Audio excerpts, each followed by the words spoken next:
నమస్తే మా leader news కి స్వాగతం. రాష్ట్రంలో నిర్వహించే మహానాడు పండుగ మహా ఆనందంగా ఉందని తెలిపిన తెలుగు తమ్ముళ్లు. అందులో భాగంగా మహానాడు తొలి రోజు తునిలో పార్టీ జెండా ఎగరవేసి స్వర్గీయ ఎన్టీ రామారావు విగ్రహంనకు పూలమాలలు వేసి అనంతరం పార్టీ అధ్యక్షులు నారా చంద్రబాబు నాయుడు మహానాడు లైవ్ ను వీక్షించి ఆనందాన్ని వ్యక్తం చేశారు. ఈ సందర్భంగా తలుపులమ్మలో దేవస్థానం మాజీ చైర్మన్ దూలం మాణిక్యం, తునిలో వెంకటేశ్వర స్వామి దేవస్థానం చైర్మన్ కుక్కడుపు బాలాజీ, రైతు ఉత్పత్తిదారుల సంస్థ చైర్మన్ తామరేణ వరలక్ష్మి, తుని ఏరియా ఆసుపత్రి డైరెక్టర్ గంటల చిన్నారావులు మాట్లాడుతూ నారా చంద్రబాబు నాయుడికి మన రాష్ట్రాన్ని అభివృద్ది దిశగా తీసుకువెళ్లడానికి మంచి అడ్మినిస్ట్రేటర్ గా గుర్తింపు ఉందని, అలాగే రాష్ట్రాన్ని బాగు చేయడం ఆయనకే సాధ్యమని తెలిపారు. అనంతరం మినీ మహానాడు కార్యక్రమానికి విచ్చేసిన 50 మందికి భోజన వసతులు మరియు అన్ని రకాల సౌకర్యాలు కల్పించి మహానాడు పండుగను ఘనంగా జరుపుకున్నారు.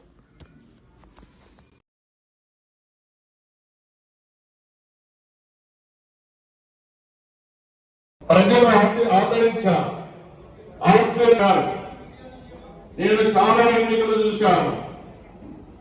అలాంటివన్నీ నేను చూస్తే 93% సీట్లు అపోజిషన్ ప్రతిపక్ష హోదా కూడా ఇవ్వకుండా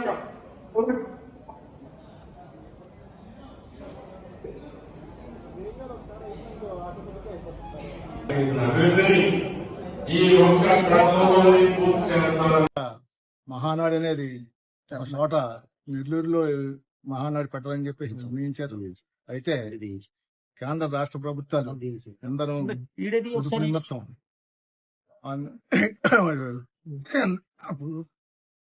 పొదుపు నిమిత్తం ఈ కార్యక్రమాన్ని మొత్తం ప్రతి కాన్స్టిట్యూన్సీ లోని కూడా 18 కక్షలుగా నిర్ణయించి 10 చోట్ల నిర్ణయించి చేసుకోవాలని చెప్పేసి నిర్ణయించింది రాష్ట్ర ప్రభుత్వం.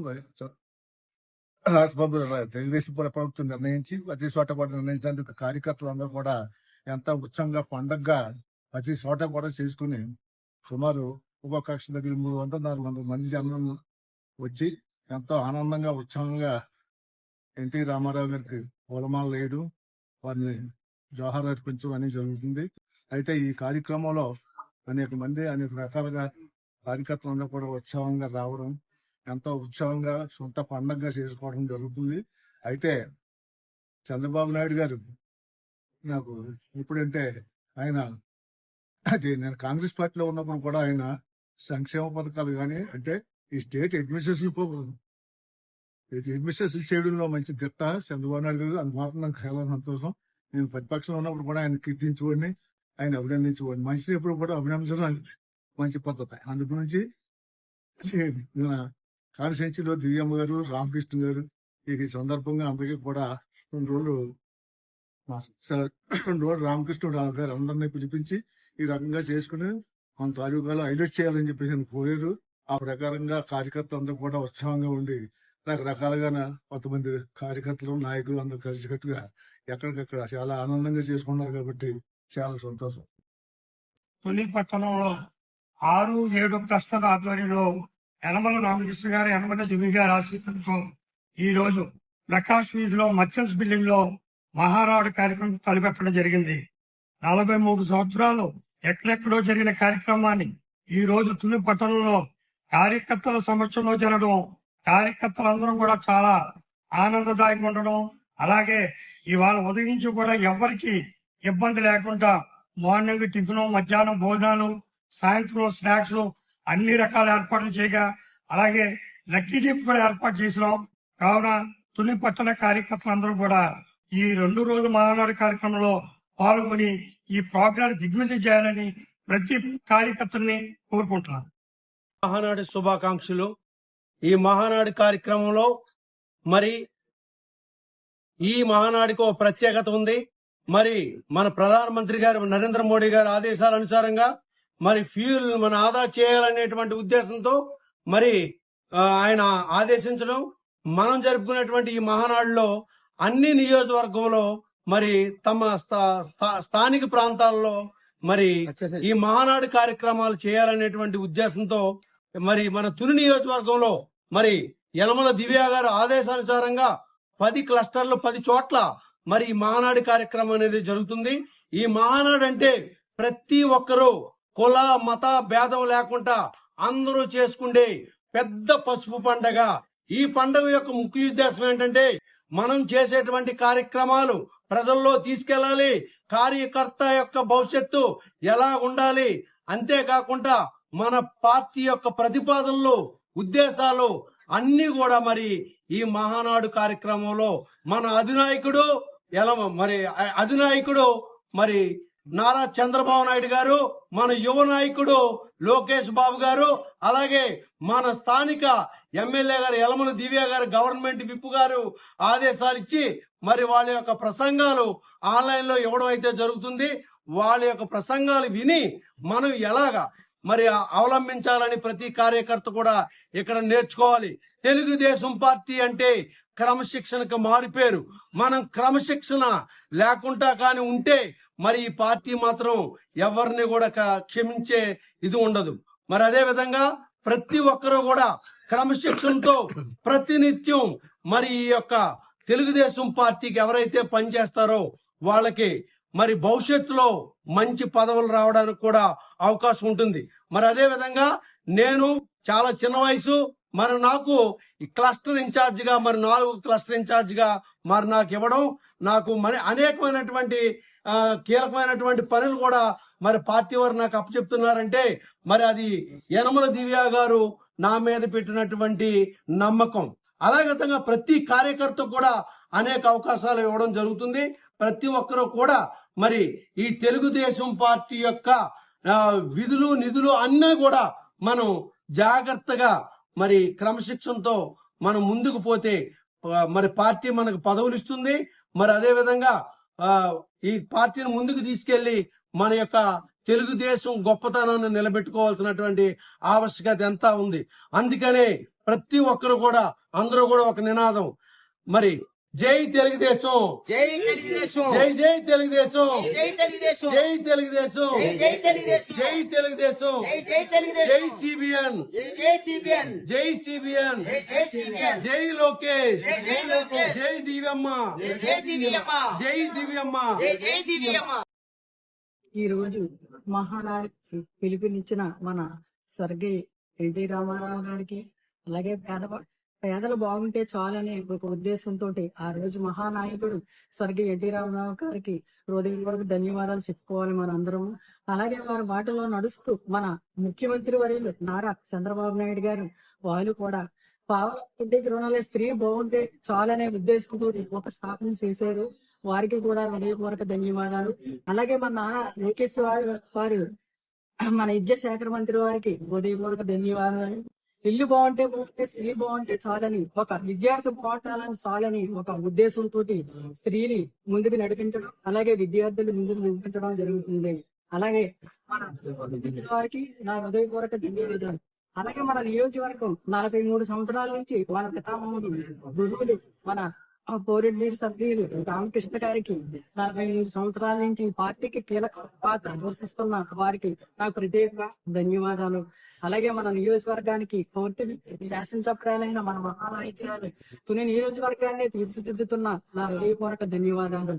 అలాగే మనకి సూపర్ 6 పథకాలు అందించడంలో ఇక్కడ మన మహానాడుకు కూటమి ప్రభుత్వానికి వచ్చేసిన కార్యకర్తలకు, అలాగే ఇన్ఛార్జీలు అందరికీ, సోదరి సోదరులందరికీ నా హృదయపూర్వక ధన్యవాదాలు. ఎందుకంటే ఈ రోజు స్త్రీ శక్తి అంటే ఉచిత ప్రయాణం, ఉచిత బస్సు, దాని వల్ల ఎన్నో విధాలుగా మనం 44 కోట్ల మంది రోజుకి మన రాష్ట్రంలో వినియోగించుకుంటున్నాము. అలాగే వైద్య, విద్య, ఉపాధి, నిత్యావసరాలకి వెళ్ళే మహిళలు ఎంతో మంది దీనికి, అలాగే కాలేజీకి వెళ్లే పిల్లలు ఎంతో మంది బస్సుని వినియోగించుకుంటున్నారు. అలాగే ప్రతి ఒక్కరికి కూడా రోజుకి 25 లక్షల మంది దీన్ని వినియోగించుకుంటున్నారు. అలాగే మన రాష్ట్రం 1660 కోట్లు ఖర్చు చేస్తున్నది. దీని వల్ల ఎంతో మంది ఉపాధి కలుగుతుంది. గతంలో ఎప్పుడు ఎవరో చేయలేదంటే మన చంద్రబాబు నాయుడు గారు, మన కూటమి ప్రభుత్వం మనకి ఎన్నో రకాలుగా సపోర్ట్ చేస్తున్నారు. అలాగే తల్లికి వందనం ఉంది. ఫస్ట్ క్లాస్ నుంచి ఇంటర్మీడియట్ వరకు 15,000 ప్రతి విద్యకి వేయడం జరిగింది. 13,000 తల్లి అకౌంట్ లో, 2,000 కాలేజీకి, అలాగే స్కూల్ అభివృద్ధికి కూడా ఇవ్వడం జరిగింది. అలాగే దానికి 47 లక్షల మంది విద్యార్థులు ఉన్నారు. ఇందులో 9,400 కోట్లు ఖర్చు చేయడం రాష్ట్రం. గత ప్రభుత్వం ఎప్పుడు కూడా ఒక్క తల్లికి వందనం అనేది ఒక్కరికే వేశారు. కానీ మన ప్రభుత్వం వచ్చాక ఇంట్లో ఎంతమంది పిల్లలు ఉంటే అంతమందికి కూడా వేయడం జరిగింది. అలాగే దీపం పథకం ఉంది. ప్రతి సంవత్సరం 2.0 3 క్లాసులు సంవత్సరానికి ఉచితంగా ఇవ్వడం జరిగింది. అలాగే Annadata Sukhibhava, Rythu Bharosa, CMR relief fund ఎంతగా మన దేశానికి ఉపయోగపడుతుంది. మన రాష్ట్రానికి ఉన్నారని 5 లక్షలు ఫ్రీగా పెడితే అందులో 2 లక్షలు మన గవర్నమెంట్ భరిస్తుంది. అలా ఎవరైనా చేస్తారా? మనకి ఎవరైనా ఇస్తారా? మన గవర్నమెంట్ ఏది మనకు మంచి చేస్తుందో అలాగే ఎంపీజీపీలో స్త్రీలకి రుణాలు, శ్రీనిధి, సమాన హక్కులు, మనకి స్త్రీలకి 33% రిజర్వేషన్లు, అలాగే పైగా సైకిళ్లు, అలాగే దివ్యాంగులకి కూడా బస్సులు, అలాగే ఎన్నో కార్యక్రమాలు మంచి మంచి కార్యక్రమాలు చేయడం జరుగుతుంది ఈ రోజు మన గవర్నమెంట్. అలాగే పెళ్లి కానుక, స్త్రీ విద్య, విదేశీ విద్య కోసం మన గవర్నమెంట్ 10 లక్షలు కూడా విద్యార్థులకు ఖర్చు పెట్టడం జరుగుతుంది. దీనిలో భాగంగా అలాగే రైతు ఎన్టీఆర్ భరోసా పెన్షన్ లో ఇప్పుడు మనకి 70 లక్షలు రిలీజ్ చేయడం జరిగింది. దానికి 7,100 కోట్లు మనకి ఖర్చు అవుతుంది. ప్రతి వికలాంగికి కూడా 6,000 నుంచి 15,000 వరకు బెడ్ మీద పడుకున్న వాళ్ళకి కూడా మన గవర్నమెంట్ ఇవ్వడం జరుగుతుంది. అలాగే ప్రతి సీసీ రోడ్లు కానీ, అలాగే భవన నిర్మాణాలు కానీ మన మేడం గారు ప్రజాదరబార్ కార్యక్రమం ప్రజెంట్ లీడర్ గా మన ప్రతి ఇంటికి వెళ్ళి ప్రతి అక్కని, ప్రతి చెల్లిని, ప్రతి తమ్ముడిని అన్న నేనున్నానంటే ప్రతి గడప గడపకి దూకి మన కోసం ఎంతో శ్రమిస్తున్న మన నాయకురాలకి మనం ప్రత్యేక ధన్యవాదాలు చెప్పాలి. ప్రతి కుటుంబం శ్రద్ధగా ఉండాలని అసెంబ్లీలో మనకి నర్సింగ్ హోమ్ కాలేజ్ తెప్పించారు, అలాగే మనకి తెప్పించారు, మన హాస్పిటల్లో బెడ్లు తెప్పించారు. ఎన్నో రకాలుగా స్త్రీకి అలాగే మన నియోజకవర్గానికి ఎంతో పడే మన స్త్రీమూర్తికి మనం ప్రత్యేకంగా మన మేడం గారికి ధన్యవాదాలు చెప్పాలి. అలాగే స్త్రీ తెలుసుకుంటే సాధించలేదు ఏది లేదని ఉదాహరణకి ఎంతో మంది స్త్రీలు ఉన్నారు. అలాగే మన నారా భువనేశ్వరి గారు, అలాగే మన బ్రాహ్మణి గారు, అలాగే మన ఓంశంకర్, మన అనిత గారు, మన ప్రతిభా భారతి గారు, అలాగే మన మేడం గారు కూడా అలాగే మహిళలు అన్ని రకాల్లో ముందుంటున్నారు. ఏ రంగంలో కూడా మహిళలు తీసుకునేదంటూ లేదని మన ఇంటిని మన కుటుంబాన్ని శుభ్రం చేసుకుంటే మన గ్రామం కూడా అభివృద్ధి అవుతుంది, మన దేశం కూడా అభివృద్ధి అవుతుందని అందరూ ప్రతి మహిళలు సోదరులు సోదరులకి కలిసికట్టుగా ఉండి మన రాష్ట్రానికి ఎవరు మనసు మంచి చేసే నాయకుడు అని మనం ఒక ఉద్దేశంతో ప్రతి కార్యకర్త ప్రతి మహిళ మన సేవకుల్లా వాళ్ళ ముందుంటే వాళ్ళు మన సైనికుల మన వెనక వస్తారు. ప్రతి ఒక్కరు కూడా గుర్తించుకుని మన రాష్ట్రానికి ఎంత పాలసీ గతంలో మన పోలవరం ప్రాజెక్టు ఉంది, దాన్ని గతంలో గత ప్రభుత్వం ఎండకు వదిలేసింది, దాన్ని మట్టి అమ్ముకు తప్పగానే దాన్ని ఏమీ పట్టించుకోలేదు. ఈ రోజు మన పోలవరం ప్రాజెక్ట్ ని మన నాయకుడు 87% పూర్తి చేశారు. అలా ఎవరు మంచి చేస్తారో ఎవరు చెడు చేస్తారో మనం ప్రతి ఒక్కరూ గుర్తుపెట్టుకోవాలి. మన మహిళల కోసం ముందు పాటుపడే మన ముఖ్యమంత్రి వారి నారా చంద్రబాబు నాయుడు గారికి మనం ప్రతి ఒక్క ధన్యవాదాలు చెప్పాలి.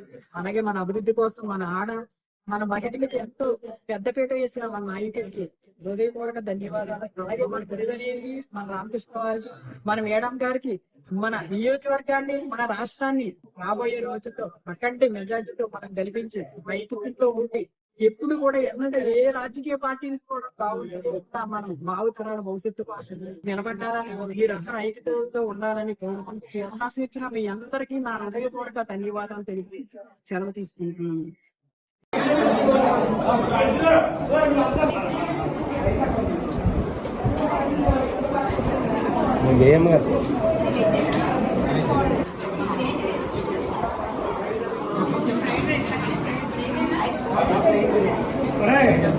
విషయం చెప్పండి.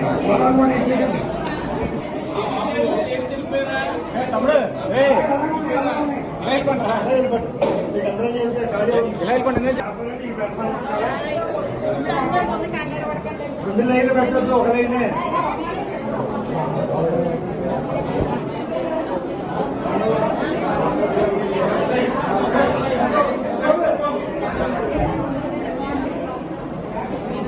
कई बार